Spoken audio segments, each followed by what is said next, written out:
Everyone, সবাই কেমন আছো?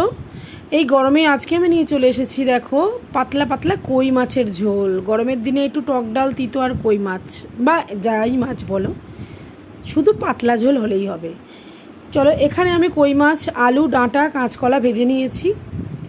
এবার আমি কড়াইতে দিয়েছি সর্ষের তেল, একটু আদা থেতো করা, কাঁচা লঙ্কা আর কালো জিরে দিয়ে আমি ভালো করে মশলাটাকে মিক্সড করব। তার আগে আমি কিছু মশলা অ্যাড করব। এর মধ্যে একটু নুন দিয়েছি, হলুদ গুঁড়ো, জিরে, ধনের গুঁড়ো, আমার যেটা মশলা সবসময় করা থাকে সেটা দিয়ে দিয়েছি। দিয়ে একটু কাশ্মীরি লঙ্কা দিয়েছি কালারটা হওয়ার জন্য, জাস্ট হালকা একটা কালার হবে সুন্দর।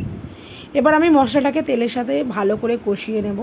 মশলাটাকে কষিয়ে নিয়ে যে কাঁচকলা, ডাঁটা, আলু এগুলো ভেজে রাখা ছিল সেইটা আমি দিয়ে ভালো করে আমি মিক্সড করে যতটুকু জল লাগবে আমি দিয়ে দিলাম।